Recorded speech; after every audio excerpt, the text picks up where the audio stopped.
عادتیں نسلوں کا پتہ دیتی ہیں۔ ایک بادشاہ کے دربار میں ایک اجنبی نوکری کی طلب لیے حاضر ہوا۔ قابلیت پوچھی گئی، کہا سیاسی ہوں۔ عربی میں سیاسی افہام و تفہیم سے مسئلہ حل کرنے والے معاملہ فہم کو کہتے ہیں۔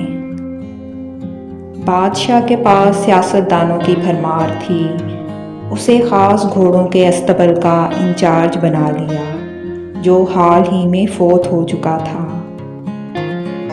چند دن بعد بادشاہ نے اس سے اپنے سب سے مہنگے اور عزیز گھوڑے کے متعلق دریافت کیا۔ اس نے کہا نسلی نہیں ہے۔ بادشاہ کو تعجب ہوا۔ اس نے جنگل سے سائس کو بلا کر دریافت کیا۔ اس نے بتایا گھوڑا نسلی ہے، لیکن اس کی پیدائش پر اس کی ماں مر گئی تھی۔ یہ ایک گائے کا دودھ پی کر اس کے ساتھ پلا ہے۔ پھول کو بلایا گیا، تم کو کیسے پتا چلا اصیل نہیں ہے؟ اس نے کہا جب یہ گھاس کھاتا ہے تو گایوں کی طرح سر نیچے کر کے، جبکہ نسلی گھوڑا گھاس منہ میں لے کر سر اٹھا دیتا ہے۔ بادشاہ اس کی فراست سے بہت متاثر ہوا۔ مسئول کے گھر اناج، گھی، بھنے دمبے اور پرندوں کا اعلیٰ گوشت بطور انعام بھجوایا۔ اس کے ساتھ ساتھ اسے ملکہ کے محل میں تعینات کر دیا۔ چند دنوں بعد بادشاہ نے مصاحب سے بیگم کے بارے میں رائے مانگی۔ اس نے کہا طور و اطوار تو ملکہ جیسے ہیں، لیکن شہزادی نہیں ہے۔ بادشاہ کے پیروں تلے سے زمین نکل گئی۔ حواس بحال کیے، ساس کو بلا بھیجا، معاملہ اس کی گوش گزار کیا۔ اس نے کہا حقیقت یہ ہے، تمہارے باپ نے میرے خاوند سے ہماری بیٹی کی پیدائش پر ہی رشتہ مانگ لیا تھا، لیکن ہماری بیٹی 6 ماہ ہی میں فوت ہو گئی تھی۔ چنانچہ ہم نے تمہاری بادشاہت سے قریبی تعلقات قائم کرنے کے لیے کسی کی بچی کو اپنی بیٹی بنا دیا۔ بادشاہ نے مصاحب سے دریافت کیا، تم کو کیسے علم ہوا؟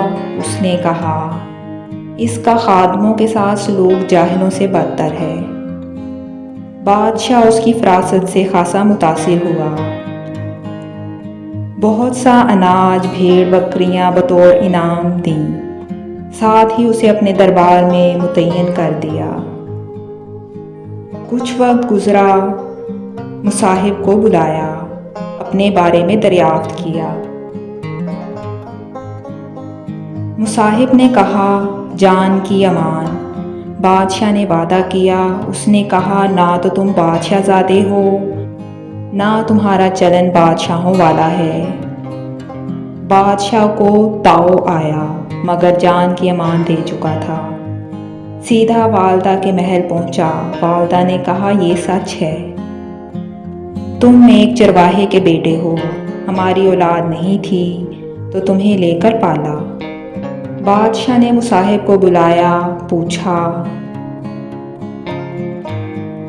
بتا تجھے کیسے علم ہوا؟ اس نے کہا بادشاہ جب کسی کو انعام و اکرام دیا کرتے ہیں تو ہیرے موتی جواہرات کی شکل میں دیتے ہیں، لیکن آپ بھیڑ بکریاں، کھانے پینے کی چیزیں عنایت کرتے ہیں۔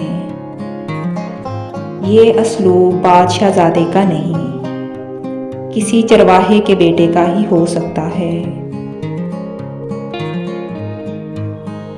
عادتیں نسلوں کا پتہ دیتی ہیں۔